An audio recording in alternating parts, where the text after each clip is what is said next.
Okay, thank you very much. Okay, the Nestrans board meeting of 1st of November convenes.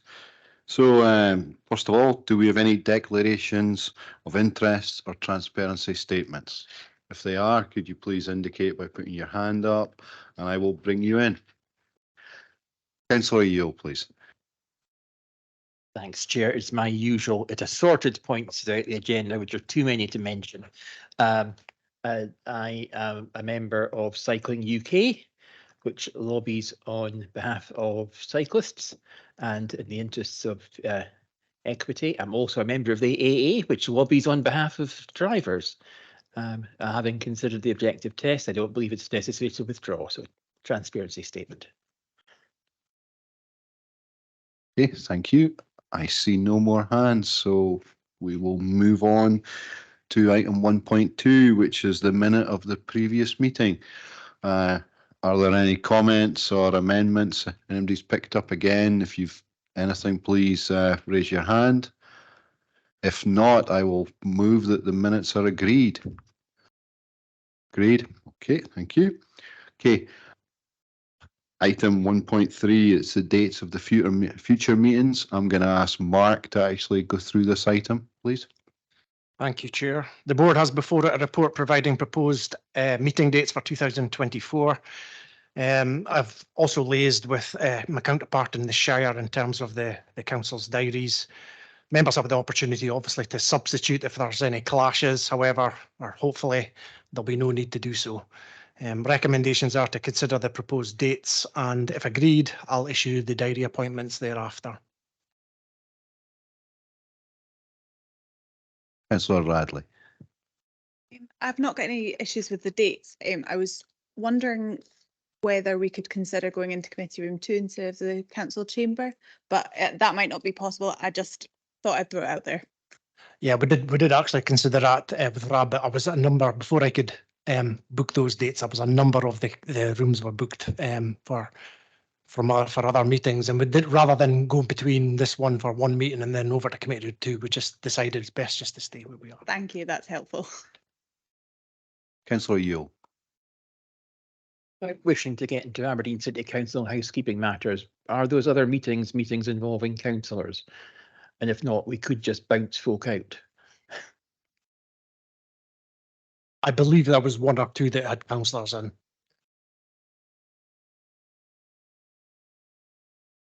Okay, I'm going to take it at those dates, and venues are agreed by everybody. Thank you.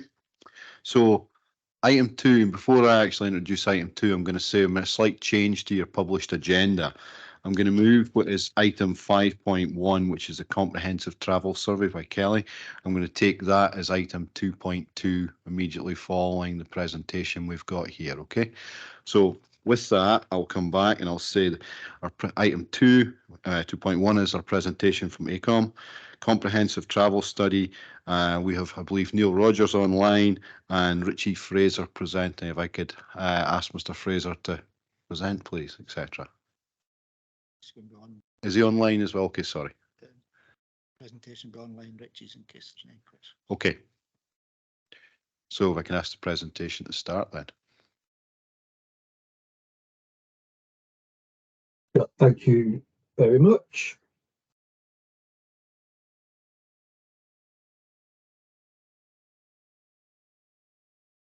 Can I just double check that I can be heard? Yes, you can be heard, and we'll just relay one of the questions. Do you actually have a PowerPoint to share with us? I do, yes. So I'd show. Okay, could you hold on, say 1 minute or so until we get everyone logged on so they can actually see it on their own laptops here, please? Yep. Thank you.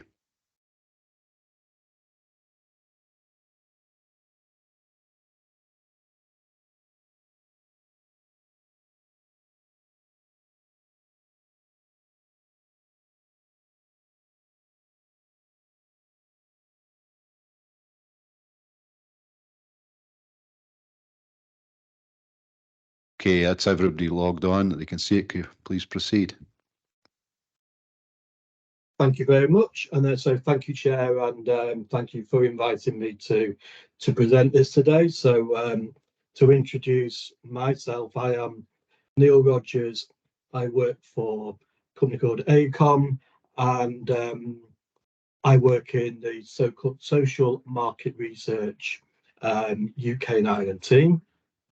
And as you mentioned, my colleague Richie Fraser, I think, is in the hall today. And so Richie works in the Aberdeen office, and we've been collaborating on this project with Paul Finch and Kelly Wiltshire at Nestrans. A little bit about the study itself first. So I said this was done in partnership with Nestrans, but also we work closely with members of the two councils, and part of the work came from the funding from Pass for All. I'm not going to read through the objectives, but just to clarify to yourselves that there is a large amount of data that we collected for this comprehensive travel study. The main purpose, you say, is the robust monitoring of the regional transport strategy, and to deliver that more than that has been possible before in previous sets of data that are available has mainly come from the Scottish Household Survey. And one of the purposes of this research was to make sure that some of the gaps had been covered from the SHS in terms of the sample sizes and the amount of people who actually can respond, and therefore the quality of the data that was available. So as I say, this is very much the tip of the iceberg of a much larger study. So I focused on a few areas, and I hope they're of interest. I will quickly run through a methodology just to give you a context and overview. So we conducted some secondary research to understand exactly what was already available and what was missing from each area. We moved on to then taking some primary research with two main objectives. Objective one was to fill the gaps of the data and to add additional data to make them more robust. The second benefit was to kind of understand some barriers to change and looking at behaviour change in terms of changing the modes of transport that people are using. So we did that through focus groups, and we conducted primary research on telephone surveys with 1,000 residents, evenly split between Aberdeen City and Aberdeenshire. I'm just going to move on to explain a little bit more about how we did that. So one of the important things was to make sure that this was as pure a market research sample, and that every person, as much as possible, had the opportunity to be selected for interview. Now, the way we approached that was to split people by where they lived in terms of different urban and rural areas, and also to make sure we covered every spectrum of the population by people who lived in different areas of deprivation, so using the Scottish Index of Multiple Deprivation. Having profiled people from that perspective, we randomly selected 20 telephone numbers per interview that were required, and attempted to make interviews to different households. We then looked at asked people for their age, their gender, and their working status, again to make sure we had a profile of everybody from the youngest people to the oldest people, aged from 16 and above. And you can see we got the split of different age groups from the chart on the left-hand side, and the different urban rural areas and the different deprivations, which represents the profile of not just the northeast region, but also the two local authorities of Aberdeen City and Aberdeenshire. One further thing to mention was that Pass for All had a criteria to make sure that we interviewed residents from each of the electoral wards, and that was kind of easily achieved just using this process itself. One of the final things I'd say is this is a benchmark survey. So one of the ideas is that this can be replicated over time, and by using this process means that it's easily followed to follow the same process, and therefore more measures over time can be built to see the benefit of any interventions which have occurred and any changes that have been made. So thank you very much for that. I'm going to just move on to the more interesting things, I would say, which is the actual findings themselves. So I'll first of all talk about just the frequency that mode used at least once a week by residents. This is for any purpose. Just a couple of outtakes on this, which is there's more bus travel from residents in Aberdeen City than Aberdeenshire, slightly more cycling in the Shire, and slightly more car use in the Shire. And one thing I could have said before was, I think a lot of these results will be information that you feel is might be already known, or you know, yeah, we know it's useful to know, but this then obviously gives you the evidence to say that. The one thing I pointed out at the bottom there is obviously train use is comparatively low because of the availability of rail in the area, but therefore I kind of looked at the bus use and train use per month as well, and also for bike and taxi use, so you've got a bit more context as just to how often those are used.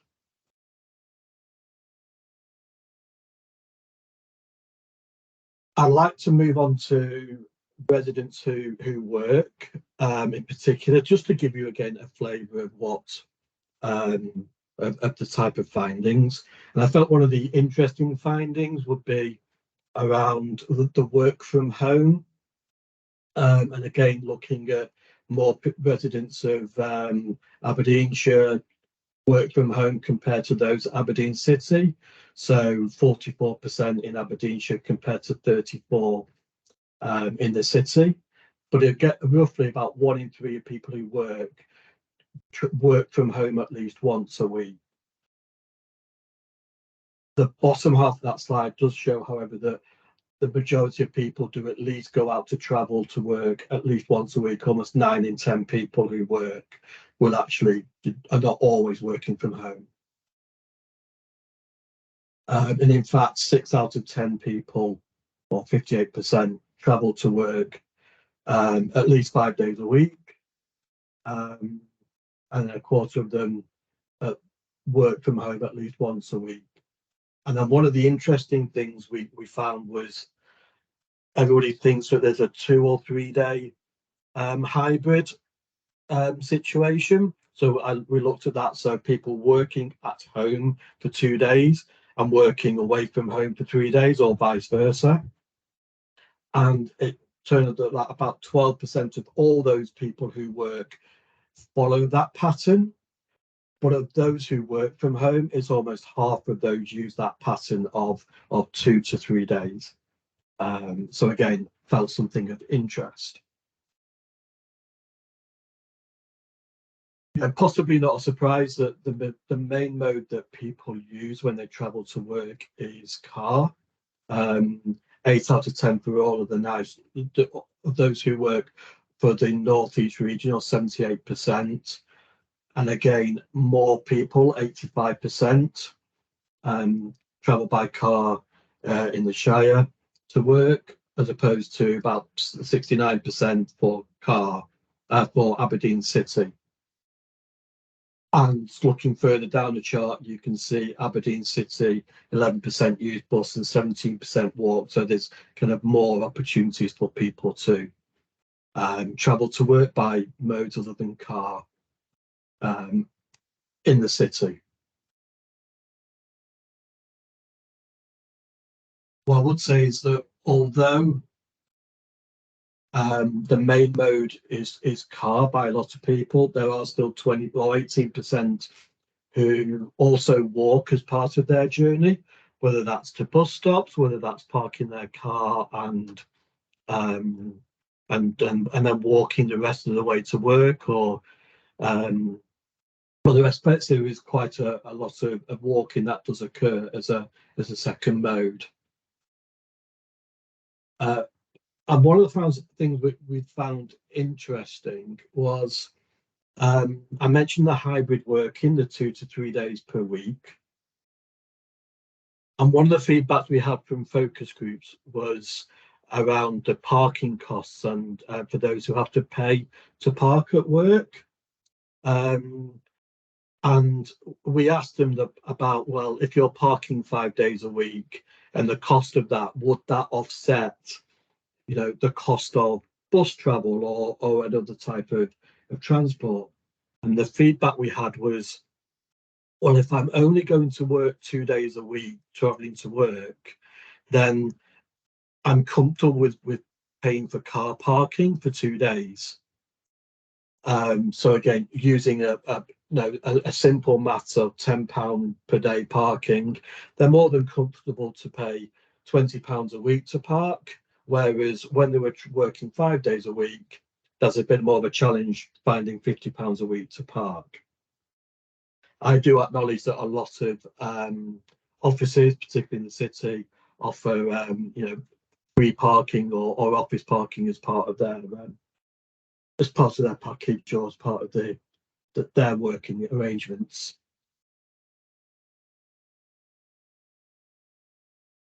Moving on again, travelling to work, continuing, because I think the distance travel to work again is interesting. It does have a split of city residents and shire residents who travel to work. Those who travel under 5 kilometres to work by car, it's 30% overall, but you can see twice as many, 42% of those who are in the city only need to travel under 5 kilometres compared to 21% in the Shire. And then when we move to over 20 kilometres, there's a much higher 48%, almost 1 in 2, those who drive by car have to drive over 20 kilometres. And again, that's an interesting point. And if I move to the right of that in the boxes, it kind of demonstrates there with the 14 kilometres average travel per city resident versus 26 kilometres for those who live in the Shire. And also that most residents of Aberdeen City actually still work in Aberdeen City, whereas 38%, almost 4 out of 10 residents of Aberdeenshire travel to Aberdeen City as part of their role. So again, that explains the increase. One point I don't have on this slide, but of interest, is residents who live in accessible small towns, accessible rural areas, remote rural areas, those types of less urban places. 2/3 of those travel over 10 kilometres, whereas 1 in 3 or just over of those who live in large urban areas do the same, travel over 10 kilometres to work. So it's almost like, twice as many from the people who live in the accessible towns and rural areas travel over 10 kilometres compared to those who live in large urban areas. I just want to move on. So we've to move on away from travel to work and just talk a little bit about buses. Some kind of interesting things to pick out. We asked residents of those who use the bus their satisfaction levels with their bus experience, and 62%, so just under 2/3, said they were satisfied. One of the interesting points that came out was residents with a a health limitation or a disability were dissatisfied. Almost, well, 26%, so almost 1 in 4, recorded they were dissatisfied with their bus experience, compared to 17% of people who don't have these limitations. And one of the possible reasons for that came out in our focus groups, where residents reported that the book and coach style services, they only have 2 accessible seats. So there's always this concern that, are the seats full? Will they be available when I travel? And if they're not, then what do I do? So again, a bit of a challenge there. In terms of bus passes, I'm going to quickly chat through this slide. So the dark green being travel by car, and the light green travel by bus. The chart on the left-hand side shows younger people who have access to a free bus pass, and the chart is those who are 16 over and have access to a free bus pass. I see, irrespective of having the free bus pass, that other than education for 16 to 21-year-olds, car is still used more. The 16 to 21-year-olds did say part of that was because of the free bus pass, and part of it was because parking is limited around their places of education. But what I'd like to kind of also draw your eye to is the table on the right-hand side, where although they use the car more, they still use buses more than all other age groups. So 40% of 16 to 21-year-olds use the bus at least once a week, and 26% of the residents aged 16 above do, whereas residents aged 22 to 59 and all the other age groups, only 14% use the bus. So again, just to have that context for you. So the challenge we had with the focus groups is we asked them to write down, well, why aren't you using buses more, and what could be done? And then the word cloud above, I think, stands out in quite clear terms about reliability, with the larger words showing as the ones that were most said.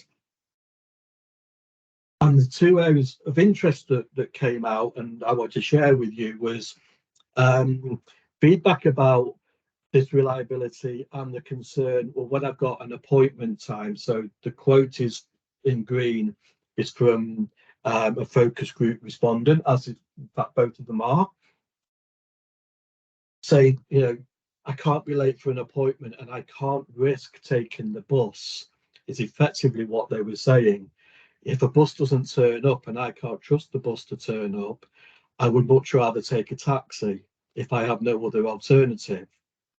I'll take a bus on the way home because I don't have to have the time I have the time to take that bus home, and if one doesn't turn up, I can wait for the next one. The other interesting side was residents from Aberdeenshire who are saying they travel into the city by bus, and then on the way home,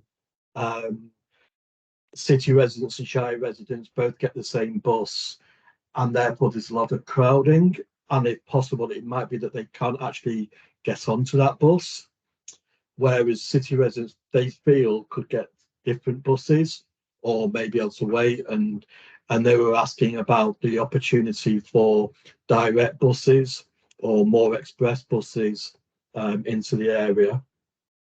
I had people, they were quoting to us the difference in car journey time and bus journey time, because buses need to cover all different areas to be accessible to all.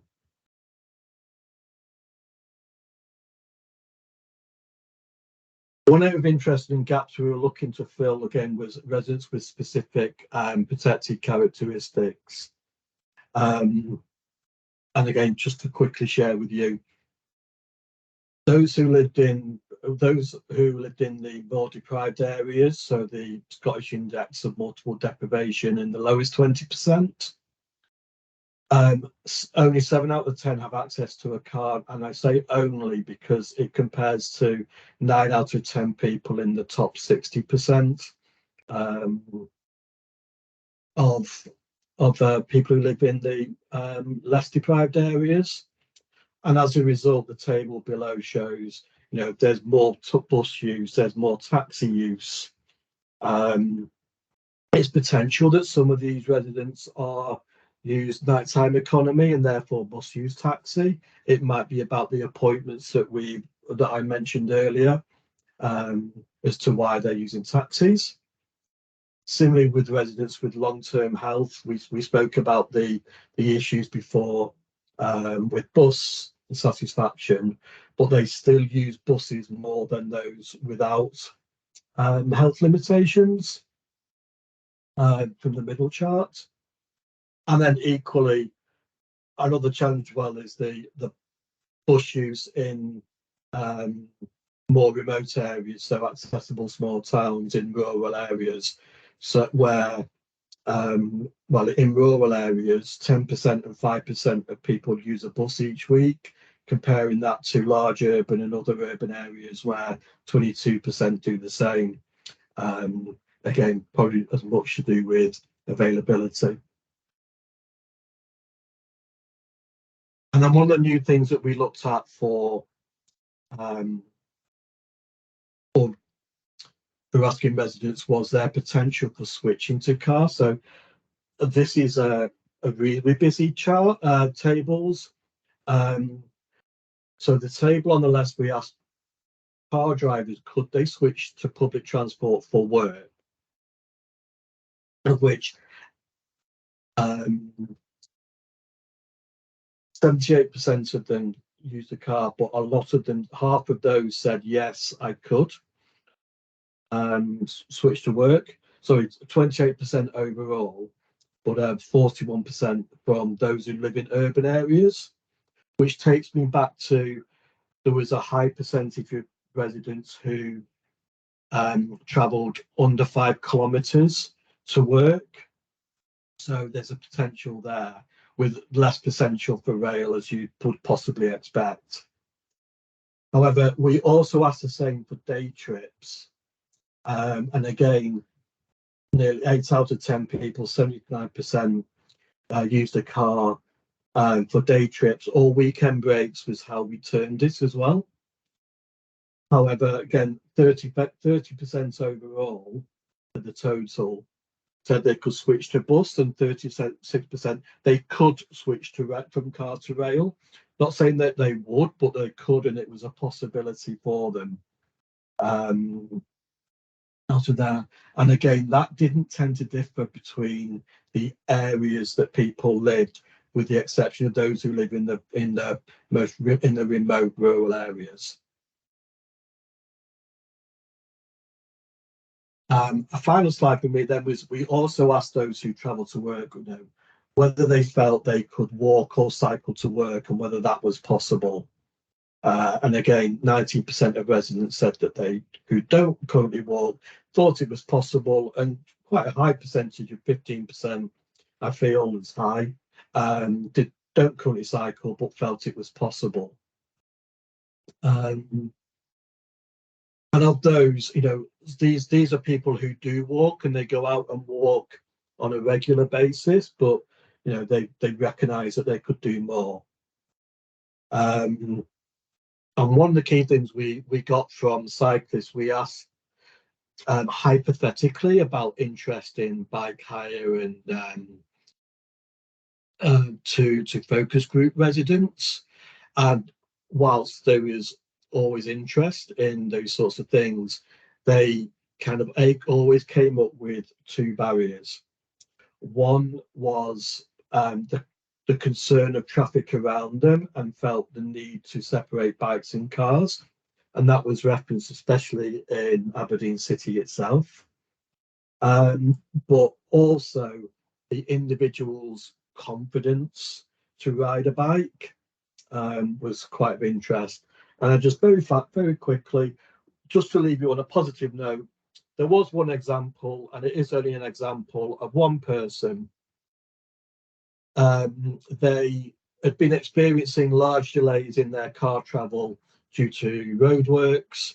They decided to take up cycling to give it a try to see whether it worked, knowing that traffic was relatively slow in the area because of all the roadworks. Gained confidence, gained the knowledge of the cycle routes, knew exactly what they were doing, and now is continuing cycling even though roadworks are free. So a positive one of the switch. And that's all from me. So thank you very much for listening.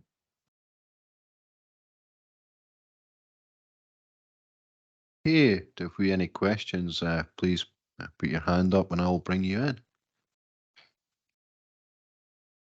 So, Councillor Yule, please. Thanks, Chair. It's just a practical one.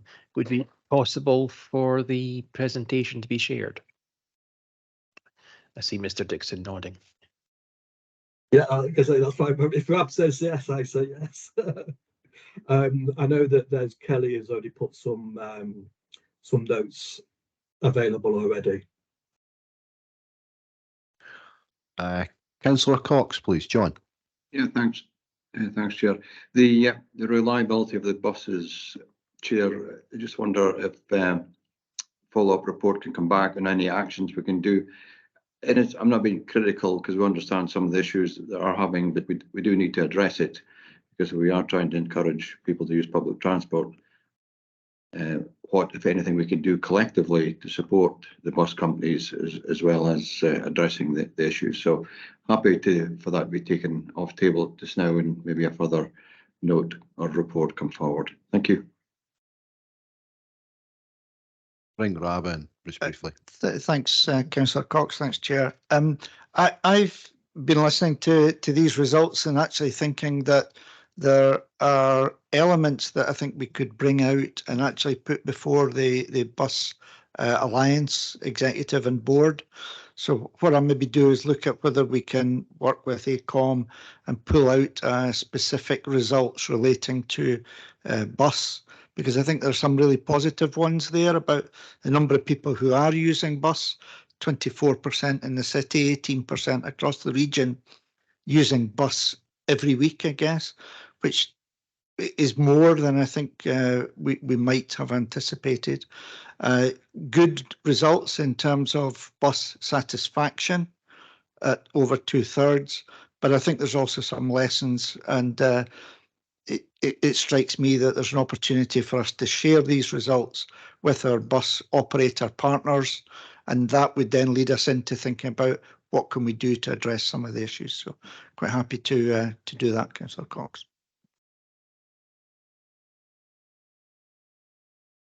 Okay, I have a few questions.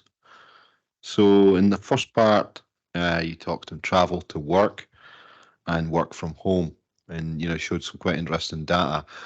I'm curious, did you look at it in terms of like the age demographic to see if there was a split, say, just to try and see if there was anything that was influencing the particular numbers per age?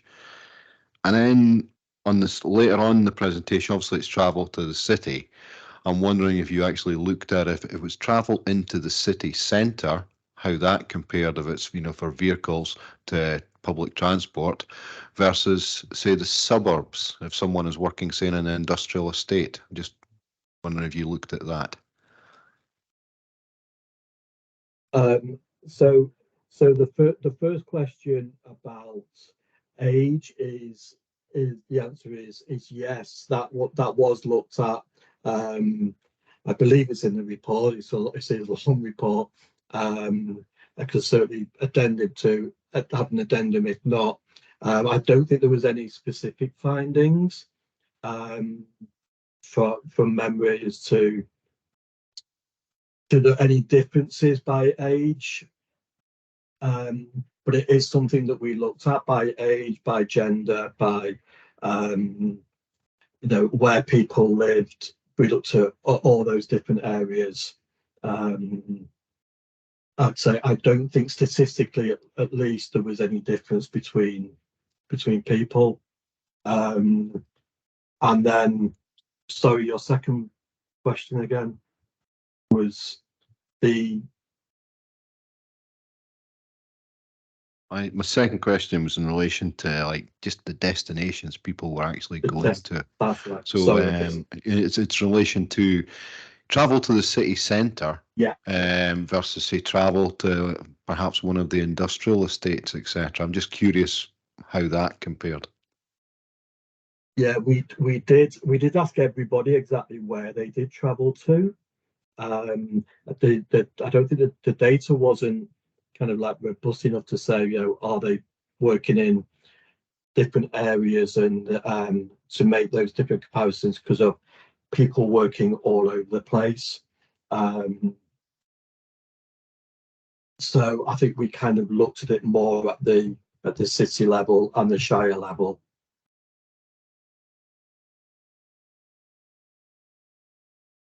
Okay, and then I guess I'll let Councillor MacDonald in. Thanks very much, and I do note that the 250-page report that comes with this is available. Oops, online. So I was able to have a look and see what my question was about, which was gender, which we hadn't had today, but of course it is in there. I guess my comment or my question is around, were there any surprises? Because if I'm being actually honest, you know, most of what I've heard today, I kind of knew already or felt I knew, and I think would have been probably backed up by evidence already, if not in the public domain. Certainly, you know, the bus companies themselves are going to have, you know, a lot more robust evidence than perhaps, you know, that we've picked up through the survey. So there's a little bit of me that is just wondering how, you know, this is a good starter for 10, if you like, but I think that, you know, there must be something more or that we need to build on in order to have, you know, quality data going forward. I guess my question around that is, who does the data now belong to? Is it Nestrans or I mean, you know, for further analysis and so on, or is it ACOM or Pass for All or whoever? Would be my question on that. Yeah, thanks for that. If I could come in. Yeah, my understanding is that the data is ours. The report is published, so it's into the public domain, and it's certainly something that we want to share with Transport Scotland and other partners going forward. In terms of the any surprises, I must agree that I probably because you and I, Sandra, know so much about transport in the Northeast. But I would like to think that, yes, we probably have confirmation of an awful lot of what we expected. But I should emphasise that some of the data we've been looking at previously, such as the National Scottish Household Statistics, are based on very small numbers in the Northeast of Scotland. And this gives us a really robust set of data and things that we can look at in future and see how they change over time. So I think there are things that are really important lessons that have come out. As I say, the number of people who use bus is one that's jumped out at me. I think from people we've spoken to and looking at social media, which I probably should do less of, it would be easy to think that bus is something that's used by other people or a very small minority, but actually across the region, there's significant numbers of people, both in percentage terms, but certainly in terms of number of journeys per day, a really significant number of people reliant on public transport and, for that matter, active travel, and how important it is that we see these as important elements going forward. So I guess I'm agreeing with you, maybe no major surprises, but certainly confirmation of some elements that we felt were really important to look at going forward. Please come back. Yeah. Thanks for that. But maybe just to another point, the pandemic didn't, you know, feature in today's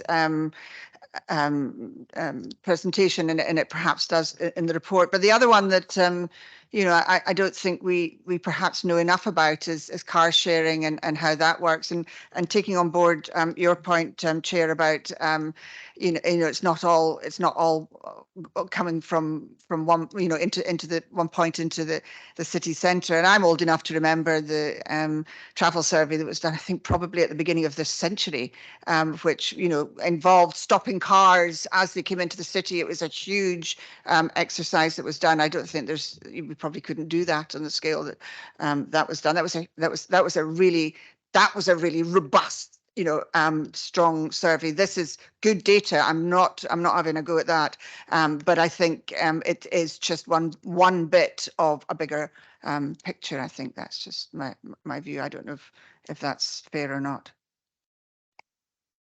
Yeah, I mean, certainly you're right. It is part of the picture. It's not the whole story.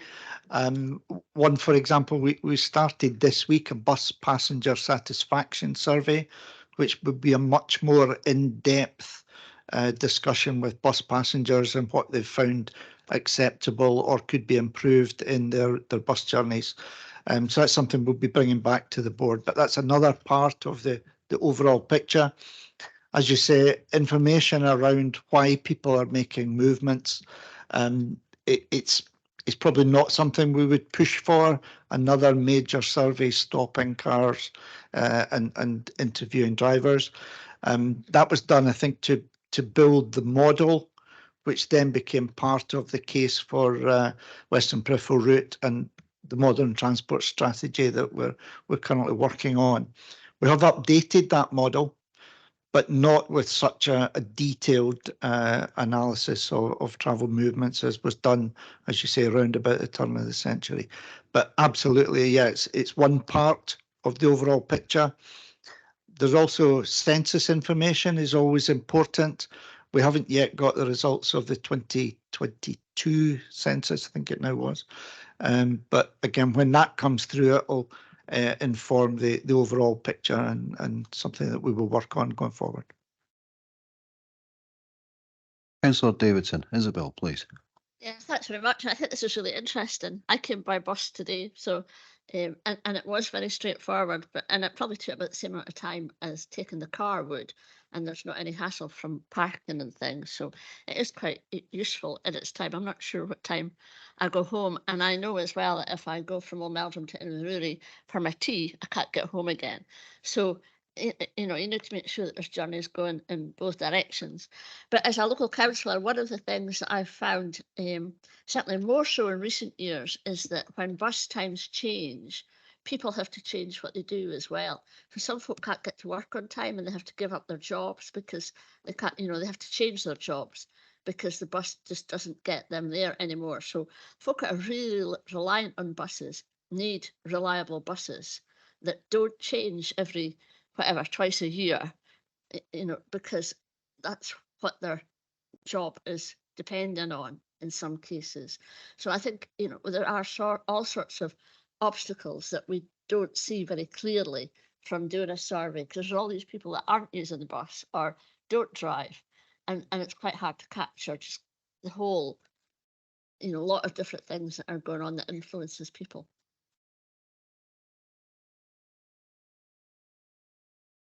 Okay, I guess. Thank you, gentlemen, for the presentation. Okay, we're going to move on to what's on our agenda is actually item 5.1, but it is related, shall we say. So with that, it's on page just 133. Give me a second. 133, just for weeks we're jumping about. And with that, it's Kelly. It's actually presenting it. If you could start, please. Okay, thank you, Chair.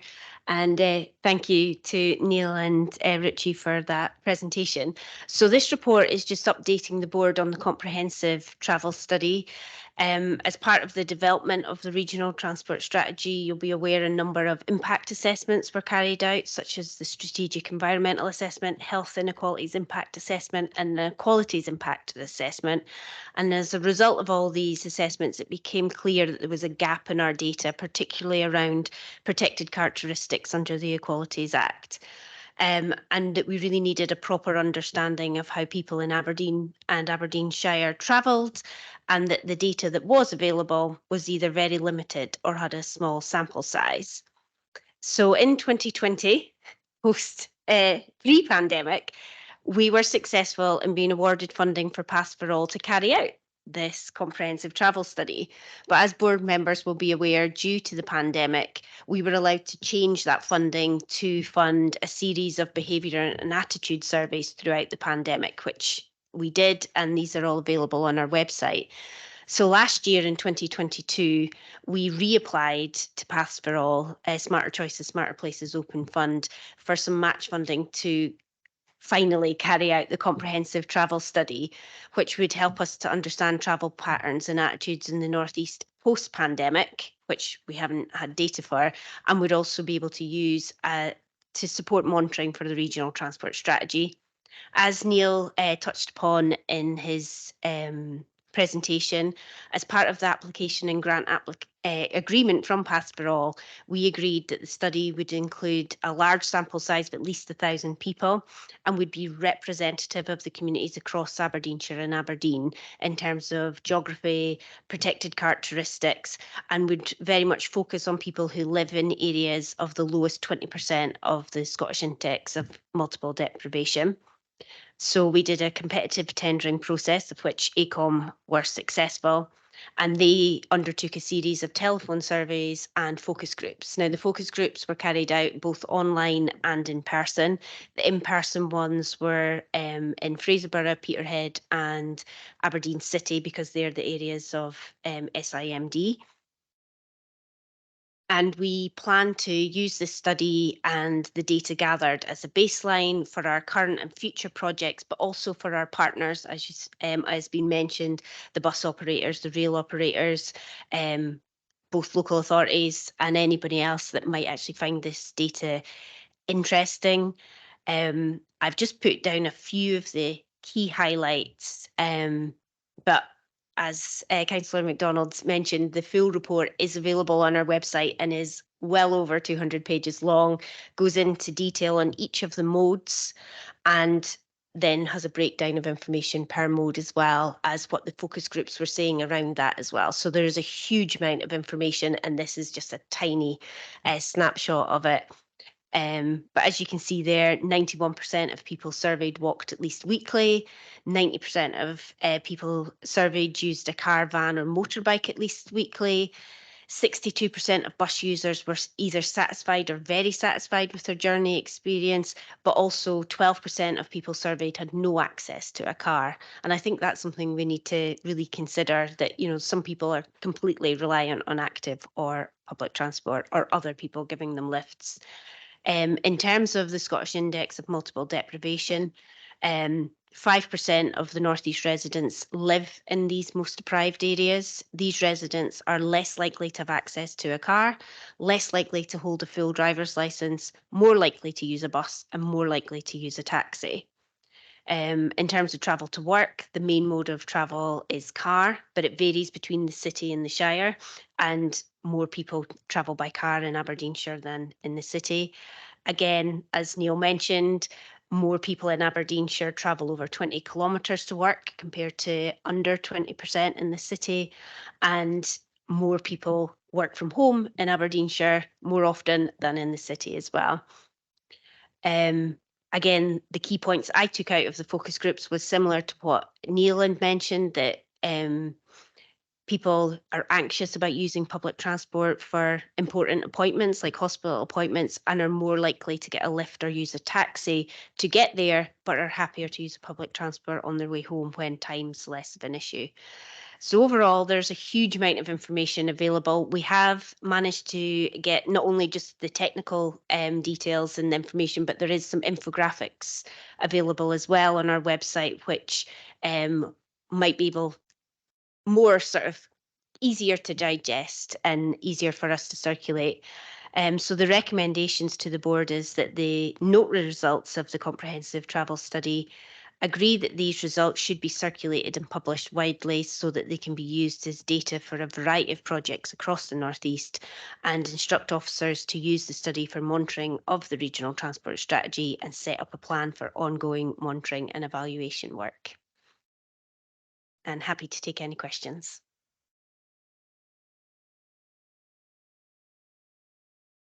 Councillor MacDonald, Sandra, please.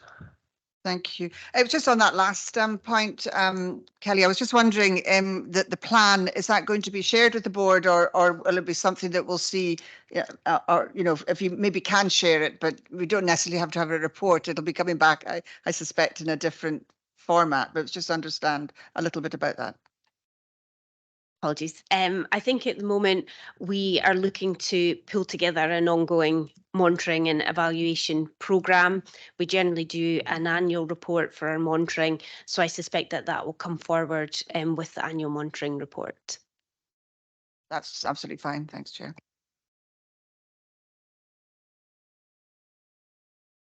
Okay, I see no further questions. I take it we agree the recommendations as Kelly has said. Agreed. Okay.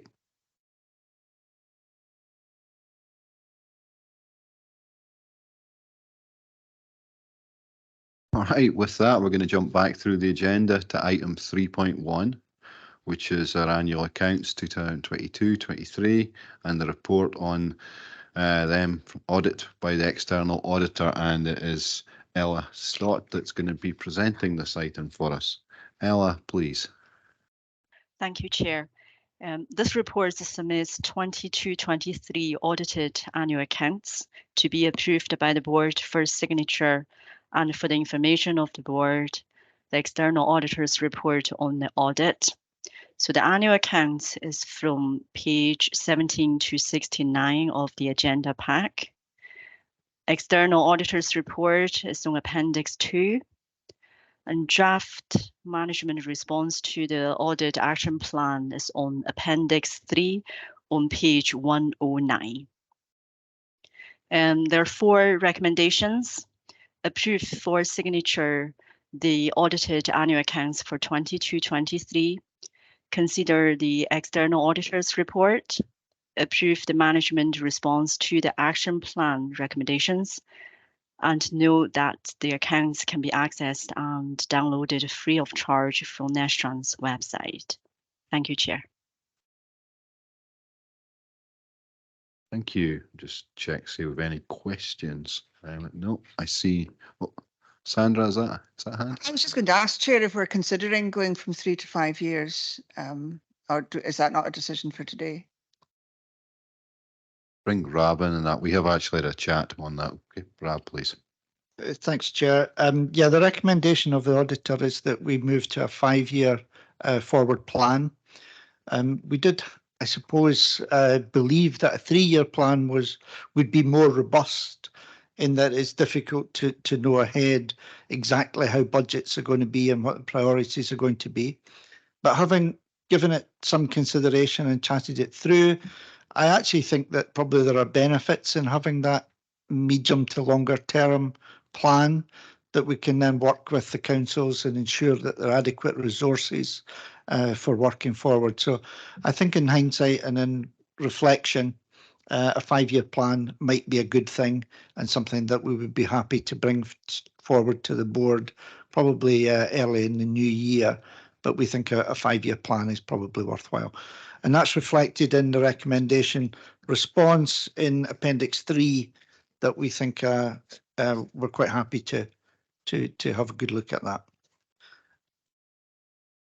Thank you. That was very helpful. What I was wondering.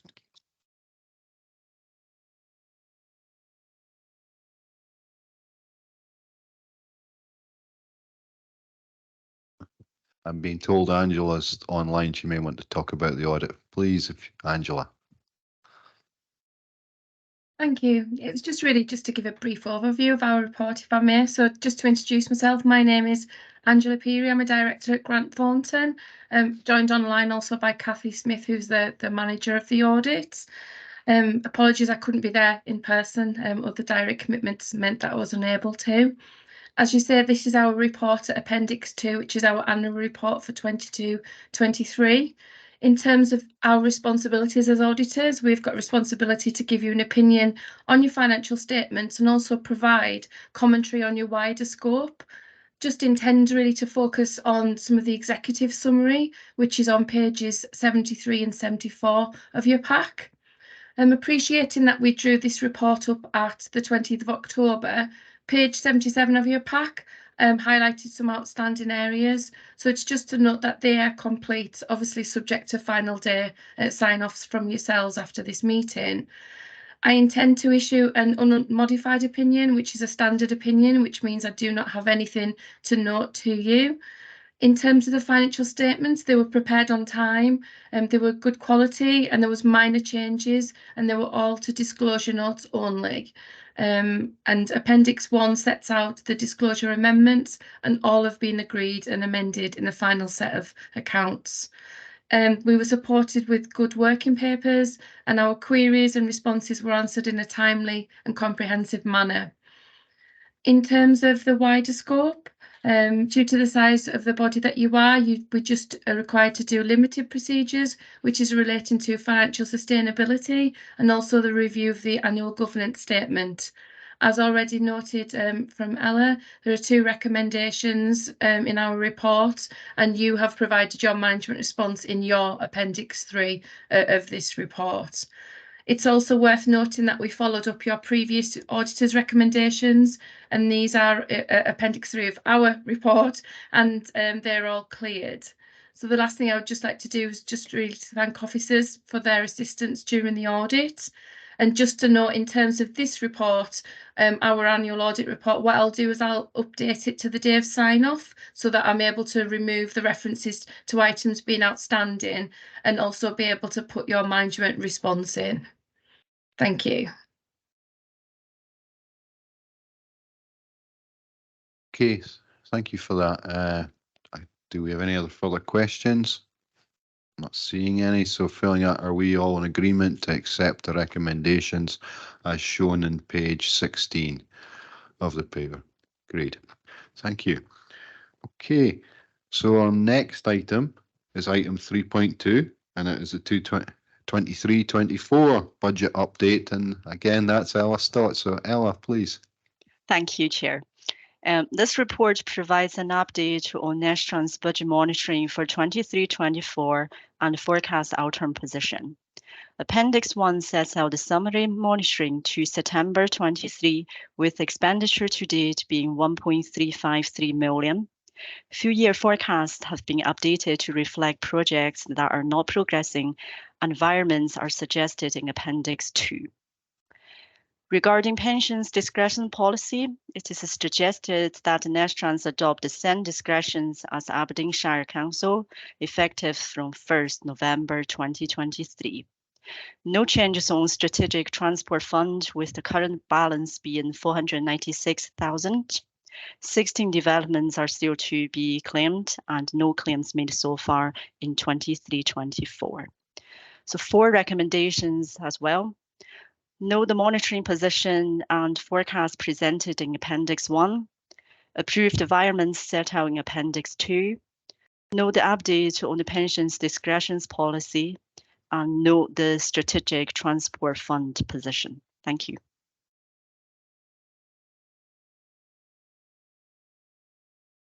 Okay, do we have any questions? Oh, Councillor Yeo, please. If you can call Councillor MacDonald Sandra, you can call me Ian, please. Will do. Yeah, on the Strategic Transport Fund, it's a few years now since the court case, since the judgment. I'm not sure if I should say this in a public meeting, but do you think there's a chance some of this money might never be reclaimed? And if so, at what point could we reasonably use it for something? Thanks, Chair. Thanks, Councillor Yeo. It's one that has been sitting in my inbox.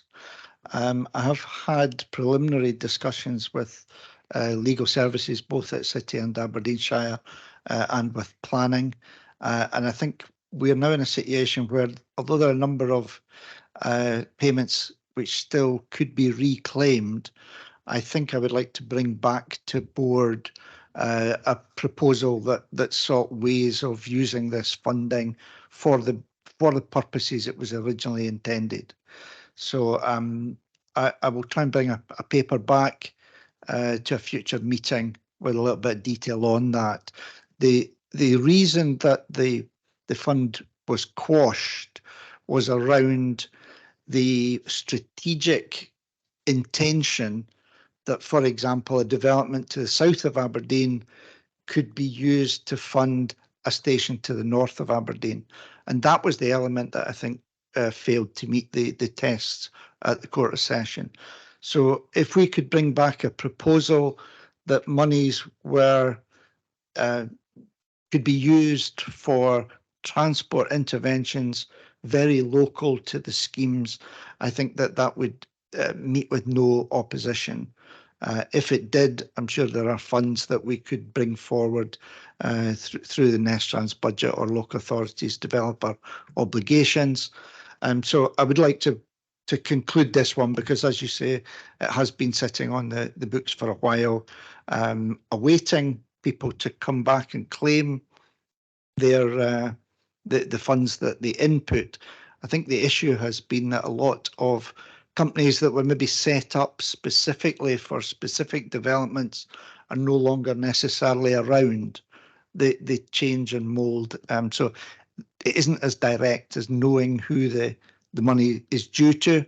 And therefore, I think it would be a cleaner and more appropriate way to actually think about schemes that fitted with the intention of the fund, and we'll try and bring that forward soon. Thank you very much.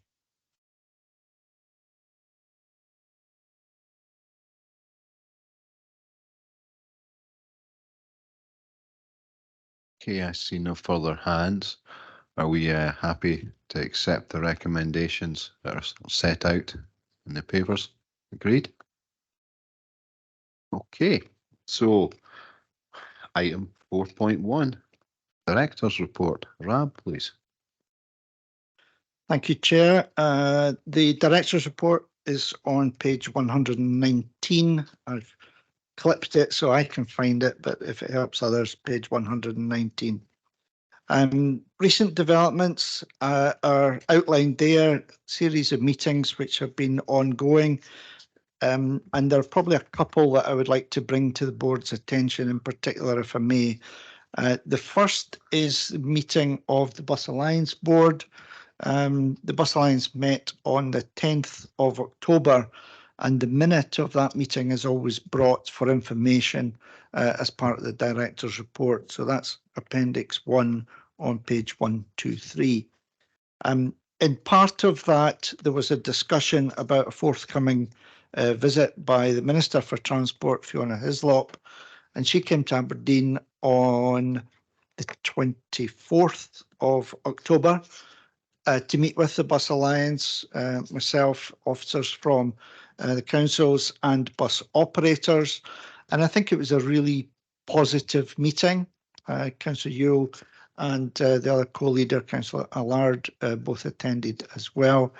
And we also had a walk around the city centre, looking at the bus priority measures which have been implemented, and the South College Street dualling, which had been funded through the Bus Partnership Fund, which the Minister obviously wanted to come and have a look at how her money had been invested in improving traffic and particularly public transport in and around the city centre.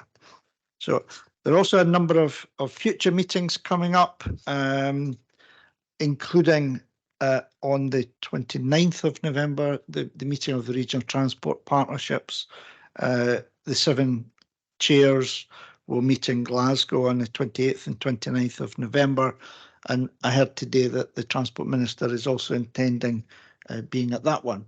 So she seems to be getting very involved with the regional partnerships, which I think is something that we're very welcoming of.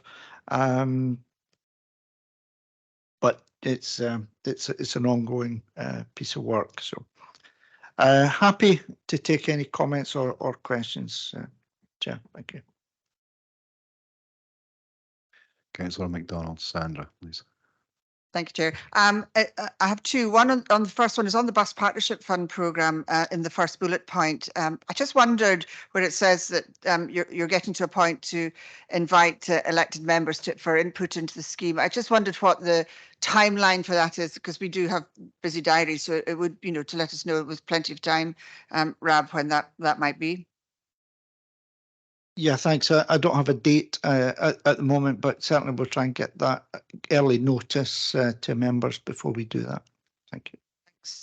Thanks very much. And my second question is around rail, and I note the key stakeholders meeting on the 9th, and then further on in the report, the quarterly meeting on the 30th of October. We had the presentation at our last meeting, and with the 10th of December coming up fairly soon to be the date when the rail changes. I mean, I think there was in this room, and I have certainly picked up from outside this room, that there's real concern about what is proposed. And I just wondered from those two meetings, Rab, whether there was any more information perhaps to share with us about what, what is happening and what we can expect going forward from our rail colleagues. The first one, if I can take that, is very much about the long term. So that's the decarbonisation and the £200 million scheme to upgrade the Aberdeen to Central Belt journey times, reliability, etc., including freight benefits. It's on progress. It's moving ahead. In fact, I think a planning application was submitted to Aberdeen City Council this week relating to opening up one of the disused platforms at Aberdeen Station, which will be required as part of that enhancement. So progress on that one. In terms of the rail quarterly meeting, which was held, I think earlier this week or end of last week, very much a lot of talk about disruptions due to the weather, as you can imagine. In particular, Network Rail showed some photographs just of how bad some of the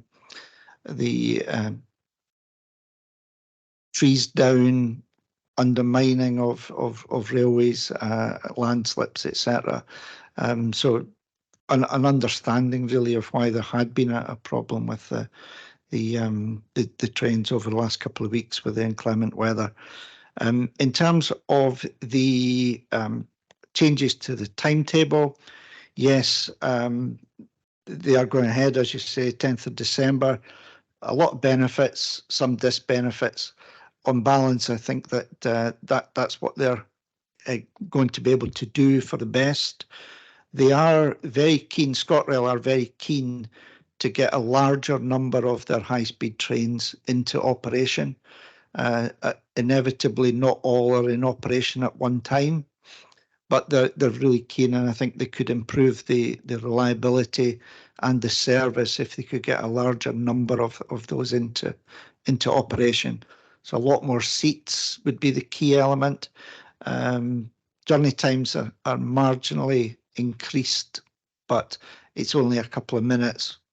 I don't mean that dismissively, but it does improve connectivity from a lot of towns to and from Aberdeen and the Central Belt, both directions.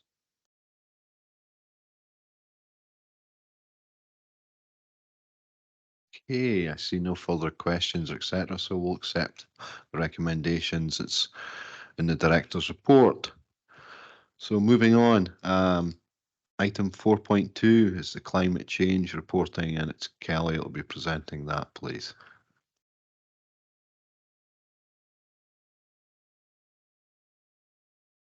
Thank you, Chair. So the purpose of this report is just to update and inform members about our responsibilities as a public body in relation to the Climate Change Act and the climate change emissions reduction targets and our report on our annual emissions. So this report is an annual report that we bring to board each year, just explaining around what Nestrans carbon emissions are. So this is the 9th year that we've reported our emissions under our climate change duties. Members should note that emissions factors change each year, so a direct comparison year on year can't really be done because the emissions change, the emission factors change in terms of electricity and how it's generated and so on. But it certainly will help us show a little bit of a trend. Now, you'll see from the table below that our emissions have increased this year. To put this into context, Nestrans rents around 20% of Archibald Simpson House, and as such, we are allocated 20% of the emissions from the building. So that's electricity, water, and waste. There are no smart meters in Archibald Simpson House, so this is the easiest way for us to be able to monitor our emissions. In terms of business travel, many of our meetings continue to be held virtually, although in-person meetings and site visits have increased in this last reporting year compared to the last 2 years when we were in the midst of the pandemic and obviously had travel restrictions upon us. So our emissions in terms of our travel have also gone up this year. You'll note in particular, there was a number of flights to Belfast last year as part of our Aberdeen Rapid Transit work, and this trip accounted for the vast majority of the increase in emissions to business travel. I won't go through all of the ones in the table. There was also an increase in our general waste emissions, which all of you will be aware there was the fire at Alton's last year. So for part of the year, our general waste went to landfill, whereas previously it was dealt with at Alton's under industrial combustion. So again, that has led to an increase in our emissions from our general waste as well. But overall, I'm happy to take any questions you might have on the climate change reporting. It is due to the Scottish Government by the 30th of November. We're having a peer review with other regional transport partnerships next week, which RAB is going to attend. And I've also in the report given an update on what our targets, which were approved last year, and what Nestrans are doing in terms of adaptation and acting sustainably. We sit on a number of groups in terms of climate change and very much advise those groups on terms of strategic transport as well. We don't actually have any specific assets as an organisation, so a lot of the work we do is very much about influencing behaviour and our wider responsibilities as a public body. But happy to take any questions. The recommendations is that the board notes the contents of the report and instructs officers to send the report to the Scottish Government by the 30th of November, deadline to meet our statutory duty.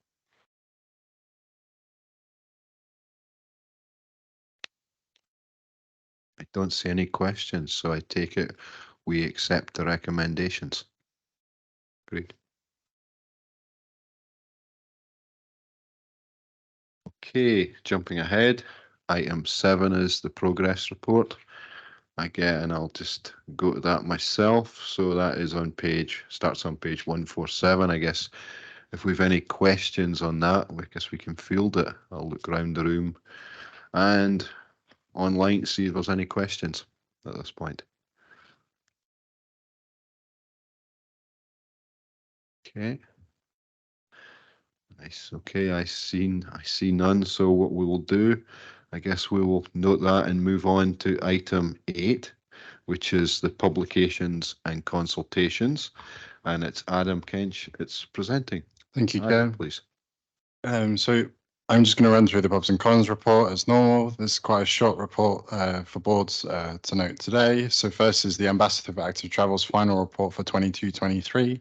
So Lee Craigie, who is the Ambassador for Active Travel in Scotland, has produced the report as she leaves her time as the Ambassador for Active Travel in Scotland. In the part 1 of the report, making observations on current active travel delivery in Scotland, exploring key issues such as investment in infrastructure, behaviour change, policy and governance, and sharing personal reflections on her time in the role. Also within the report, noting the value of active travel to other sectors such as net zero, public health, social justice, and the sport, education, and tourism areas of government. Part 2 of the report focuses on some of the projects that she's been involved in and how they have progressed during her time in the role and what the legacy of the project will be if they have ended. Item 3 is the Scotland Railways Sustainable Travel to Stations Practitioners Guide. Earlier this year, Scotland's Railways produced a sustainable travel to stations strategy, which was published earlier this year. Within this guidance, it gives practitioners such as officers such as ourselves some guidance on how to implement sustainable stations. Furthermore, the guide refers to 4 pillars of accessibility, which should be considered in the planning of making stations accessible, which are reaching the station, moving around the station, getting to your platform, and boarding of finding your space. Within the practitioner's guide, it also references the role of regional transport partnerships in making stations more accessible by sustainable modes, and this is clear throughout the report, referencing the value of our connection to the bus industry and our understanding of the longer term planning forecasts of where things are travelling.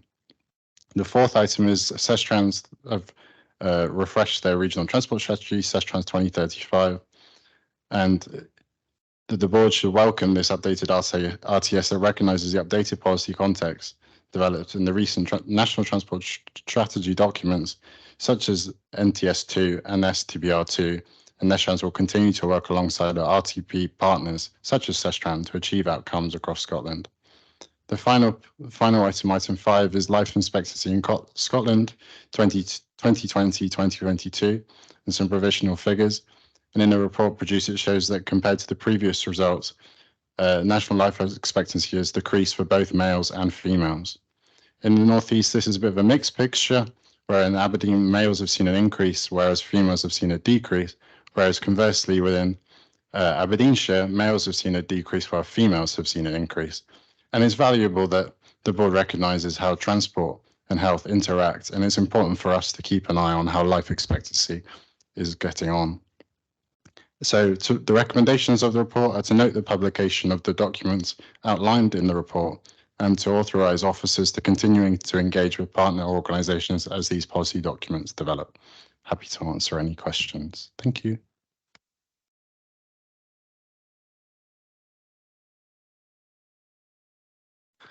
Just looking out to see if there's any questions. Councillor McDonald, Sandra, please.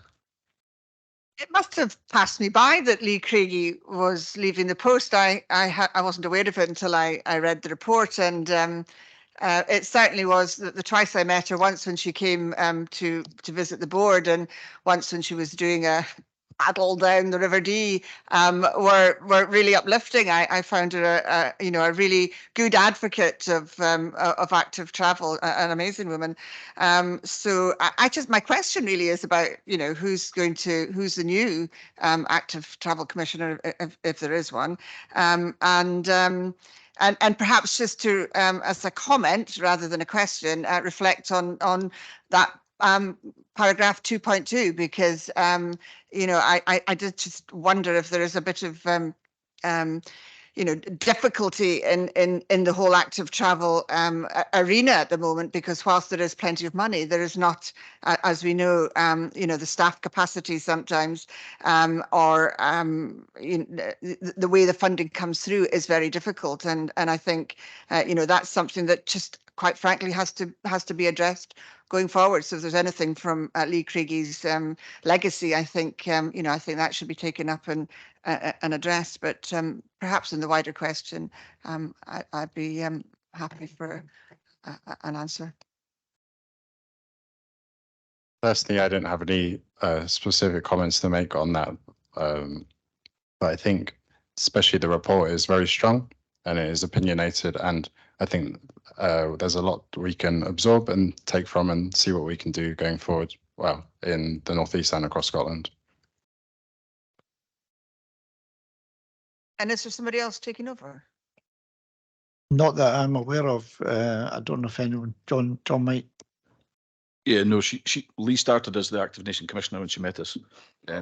She left that post to then become the ambassador, as she was kind of asked to stay on by government, I think. but neither the AT Commissioner or AT Ambassador have been replaced, as far as I know, or even plans to.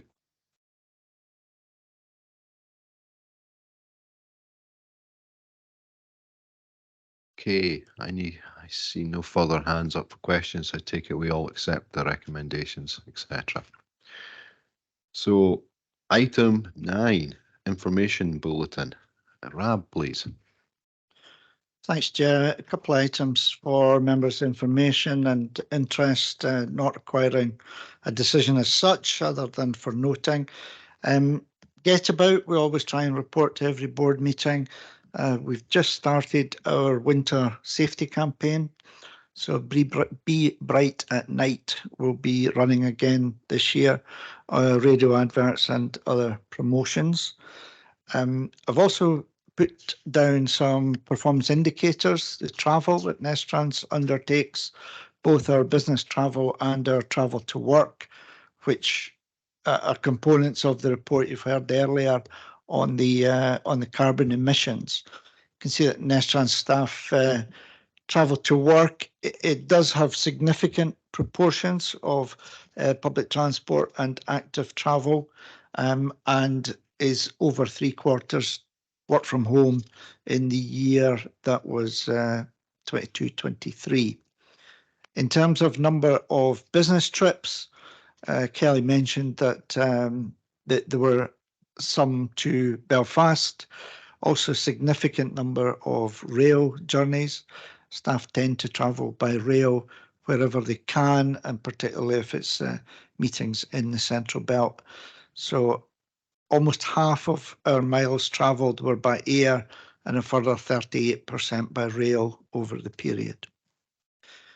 Also included a link to the active travel route consultation on the A92 Merker North, which has just kicked off and has a closing date of the 2nd of November. I haven't included, because it came in a little bit late, that there is a consultation ongoing. I think launches today on the Aberdeen South Harbour links road. So I'll be going down there after this meeting to have a look at the exhibition, but again, it will be on the council's consultation page from today, as I understand it. As Appendix 1, we include a summary of Nestrans comms, so statements that have been made and news coverage is briefly summarised there for members' information. The report's really for noting and for information. Thanks. Just looking round, I see any questions from anyone on that?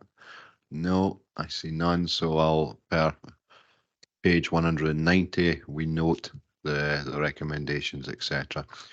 Okay, so item 10, conferences and presentations. Again, it's yourself, Rab.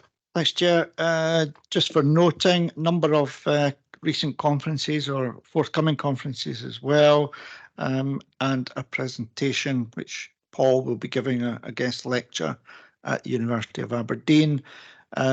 Confederation of Public Transport annual conference in Glasgow, I think, was particularly interesting. Again, Transport Minister spoke at it, along with Chief Executive of Transport Scotland, spokesperson from Glasgow Chamber of Commerce, councillor from Edinburgh Council, putting bus really into the heart of what we're trying to achieve in transport policy nationally, and really significant points, I think, which we all took away, which will be relevant locally.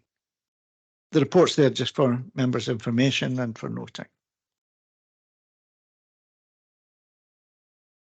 Okay, and I guess, and finally, item 11, pending business and reports for future meetings. And it's yourself again, Rab. Thanks, Chair. A couple of items obviously have been brought forward to today's meeting, which we had previously in committee to doing. Another few we'll be hoping to bring to the next couple of meetings, including an update on the regional active travel network in the city, health and transport action plan annual report, some detail on the city region deal survey on rail freight, and one or two others. Hoping to get these to the December board if possible, but one or two might go to the first meeting in the new year. Please, Councillor Radley. Thank you, Chair. Given the impact that Storm Babbitt has had on our transport network around the northeast, would it be possible to look at sort of the response to storms or major weather events and also the resilience of the northeast transport network? Obviously, these things take time. I'm not expecting it in the next couple of cycles, but it would be helpful to get a report back on sort of the resilience of the network and our response to specifically Storm Babbitt, but also given its incredible impact it had on the transport system, but also sort of storms and extreme weather events in general. I'll let you come in, Rob. I was just going through my mind. There's probably different things in some respects. I realise what you're asking, but it might be different things. But I'll let Rob speak. Thanks, Chair. Yeah, certainly something happy to have a look at. My understanding is that both councils will be looking at some form of response, but I think it would be really appropriate for us to bring the high level points from these and from any others. I'm sure I mentioned the railways, for example. I think we'll be looking at their resilience and if there's anything that they can do better. But at the very least, to have a report on what happened and any lessons learned. So happy to take that away as something we'll bring back. Okay, I see no further hands up. So I guess with that, I think I would conclude today's meeting. Thank you all for your attendance, both online and here in person in the room. If we could, I guess, stop the recording.